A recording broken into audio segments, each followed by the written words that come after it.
Chapter 7. A very few days more, and Captain Wentworth was known to be at Kellynch, and Mr. Musgrove had called on him, and come back warm in his praise.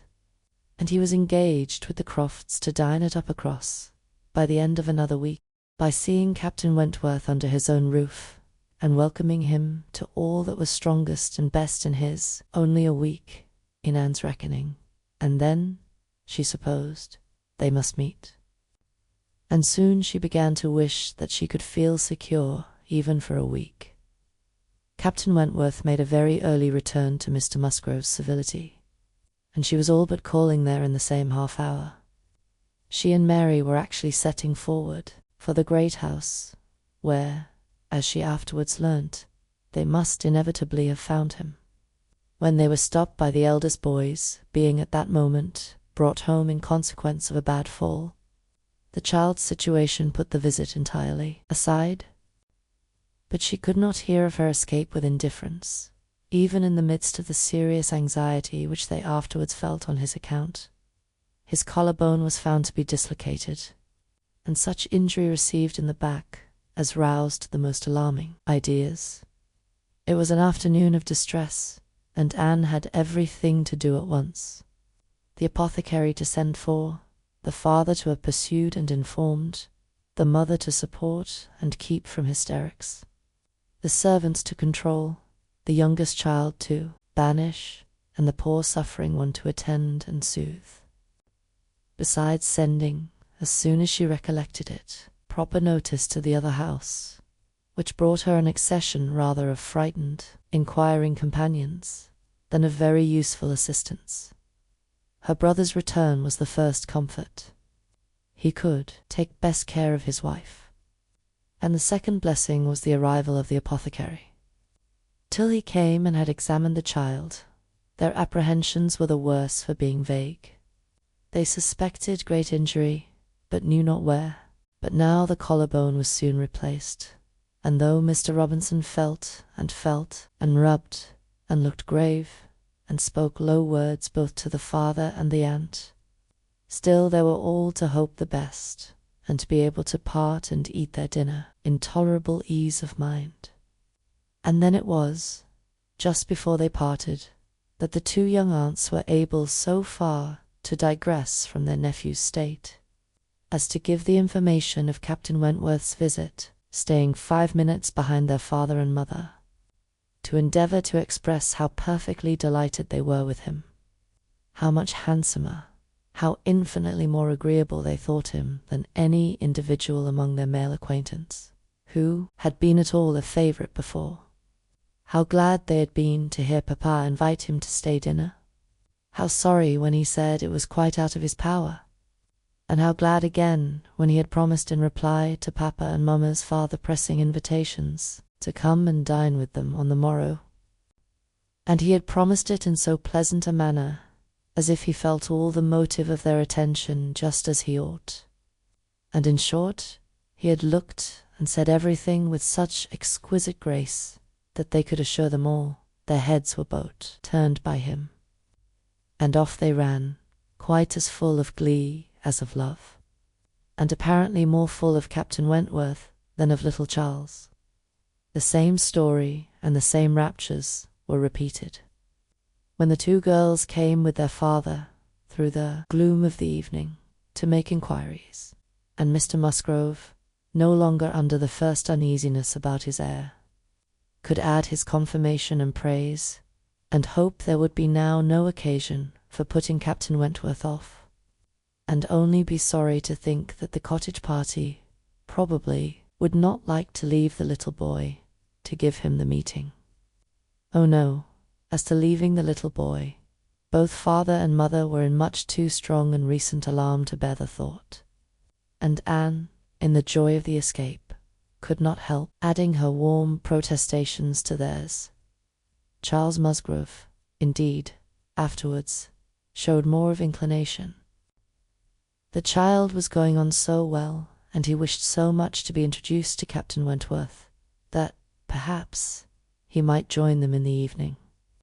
He would not dine from home, but he might walk in for half an hour.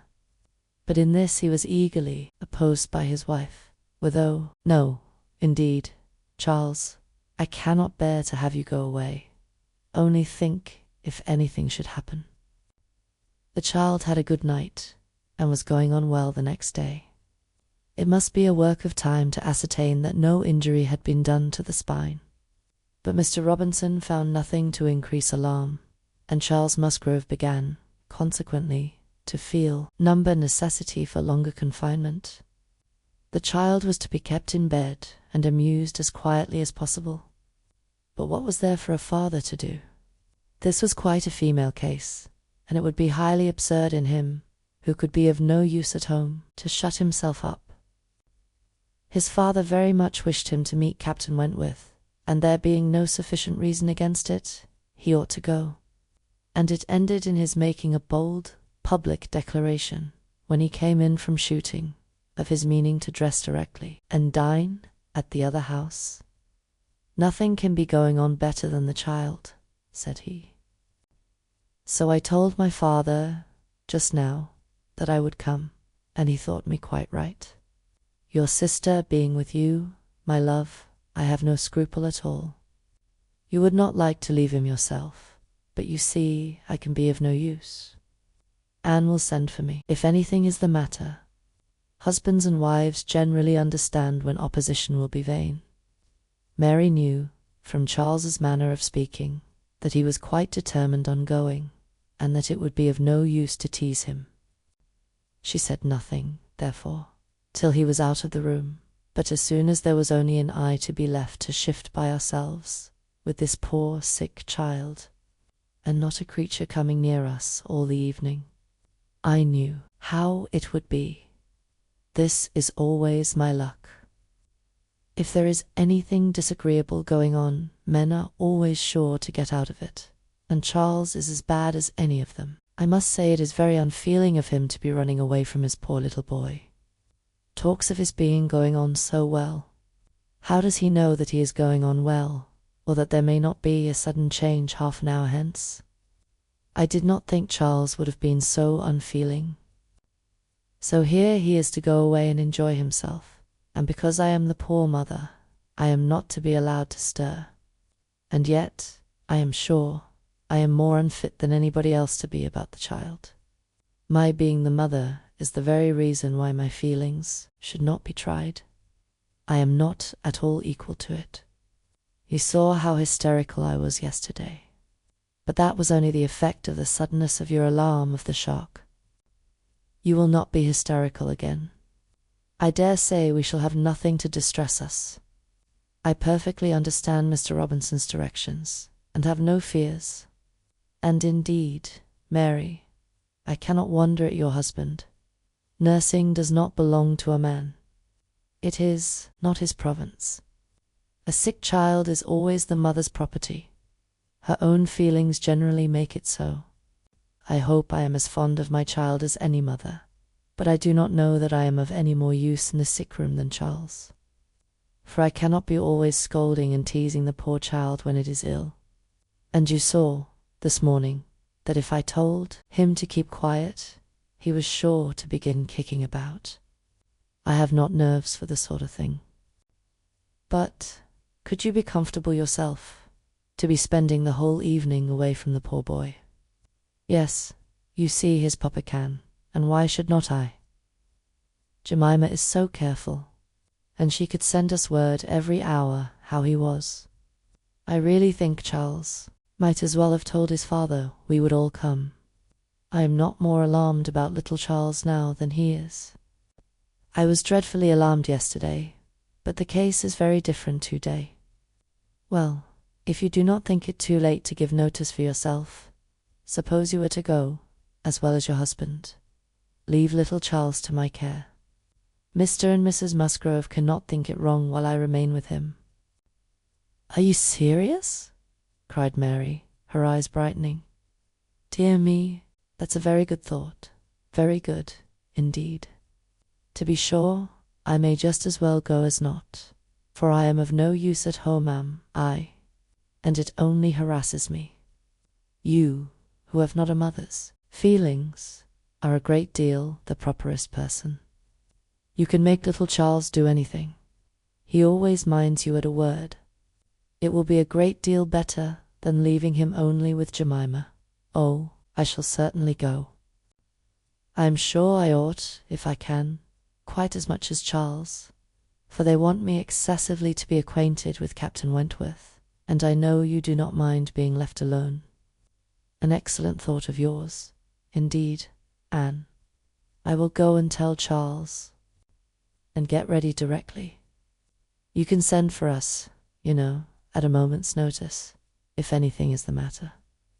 But I dare say there will be nothing to alarm you. I should not go, you may be sure, if I did not feel quite at ease about my dear child.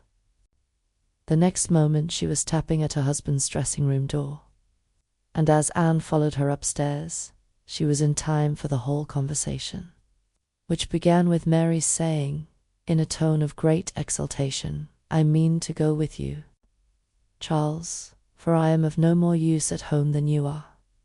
If I were to shut myself up for ever with the child, I should not be able to persuade him to do anything he did not like. Anne will stay, and undertakes to stay at home and take care of him. It is Anne's own proposal, and so I shall go with you, which will be a great deal better, for I have not dined at the other house since Tuesday." "This is very kind of Anne," was her husband's answer, "and I should be very glad to have you go. But it seems rather hard that she should be left at home by herself, to nurse our sick child." Anne was now at hand to take up her own cause, and the sincerity of her manner being soon sufficient to convince him. Where conviction was at least very agreeable, he had no farther scruples as to her being left to dine alone, though he still wanted her to join them in the evening, when the child might be at rest for the night, and kindly urged her to let him come and fetch her, but she was quite unpersuadable. And this being the case, she had ere long the pleasure of seeing them set off together in high spirits. They were gone, she hoped, to be happy, however oddly constructed such happiness might seem.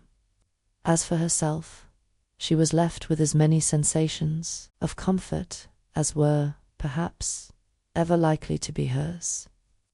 She knew herself to be of the first utility to the child, and what was it to her if Frederick Wentworth were only half a mile distant, making himself agreeable to others? She would have liked to know how he felt as to a meeting, perhaps indifferent, if indifference could exist under such circumstances. He must be either indifferent or unwilling. Had he wished ever to see her again, he need not have waited till this time. He would have done what she could not but believe that in his place she should have done long ago. When events had been early giving him the independence which alone had been wanting, her brother and sister came back delighted with their new acquaintance, and their visit in general. There had been music, singing, talking, laughing, all that was most agreeable. Charming manners in Captain Wentworth, no shyness or reserve. They seemed all to know each other perfectly, and he was coming the very next morning to shew with Charles. He was to come to breakfast, but not at the cottage, though that had been proposed at first. But then he had been pressed to come to the great house instead, and he seemed afraid of being in Mrs. Charles Musgrove's way, on account of the child, and therefore, somehow, they hardly knew how, it ended in Charles's being to meet him to breakfast at his father's, and understood it. He wished to avoid seeing her. He had inquired after her, she found, slightly, as might suit a former slight acquaintance, seeming to acknowledge such as she had acknowledged, actuated, perhaps, by the same view of escaping introduction when they were to meet. The morning hours of the cottage were always later than those of the other house, and on the morrow the difference was so great that Mary and Anne were not more than beginning breakfast when Charles came in to say that they were just setting off, that he was come for his dogs, that his sisters were following with Captain Wentworth. His sisters meaning to visit Mary and the child, and Captain Wentworth, proposing also to wait on her for a few minutes, if not inconvenient. And though Charles had answered for the child's being in no such state as could make it inconvenient, Captain Wentworth would not be satisfied without his running on to give notice. Mary, very much gratified by this attention, was delighted to receive him, while 1,000 feelings rushed on him, of which this was the most consoling, that it would soon be over. And it was soon over. In 2 minutes after Charles's preparation, the others appeared. They were in the drawing-room. Her eye half met Captain Wentworth's, a bow, a curtsy passed. She heard his voice. He talked to Mary, said all that was right, said something to the Miss Musgroves, enough to mark an easy footing. The room seemed full of persons and voices, but a few minutes ended it. Charles showed himself at the window. All was ready. Their visitor had bowed and was gone. The Miss Musgroves were gone too. Suddenly resolving to walk to the end of the village with the sportsmen, the room was cleared, and Anne might finish her breakfast as she could. "It is over. It is over," she repeated to herself again and again in nervous gratitude. The worst is over. Mary talked, but she could not attend. She had seen him. They had met. They had been once more in the same room. Soon, however, she began to reason with herself, and try to be feeling less. 8 years, almost 8 years had passed, since all had been given up. How absurd to be resuming the agitation which such an interval had banished into distance and indistinctness. What might not a years do? Events of every description, changes, alienations, removals, all must be comprised in it. And oblivion of the past, how natural, how certain too. It included nearly 1/3 part of her own life, alas. With all her reasoning, she found that 2 retentive feelings 8 years may be little more than nothing. Now, how were his sentiments to be read? Was this like wishing to avoid her? And the next moment she was hating herself for the folly which asked the question, on one other question which perhaps her utmost wisdom might not have prevented. She was soon spared all suspense, for, after the Miss Musgroves had returned and finished their visit at the cottage, she had this spontaneous information from Mary. "Captain Wentworth is not very gallant by you, Anne, though he was so attentive to me."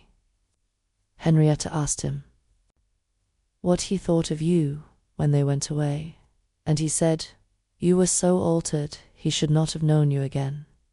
Mary had no feelings to make her respect her sisters in a common way, but she was perfectly unsuspicious of being inflicting any peculiar wound altered beyond his knowledge, and fully submitted in silent, deep mortification. Doubtless it was so, and she could take no revenge, for he was not altered, or not for the worse. She had already acknowledged it to herself, and she could not think differently, let him think of her as he would. No, the years which had destroyed her youth and bloom had only given him a more glowing, manly, open look, in no respect lessening his personal advantages. She had seen the same Frederick Wentworth, so altered that he should not have known her again.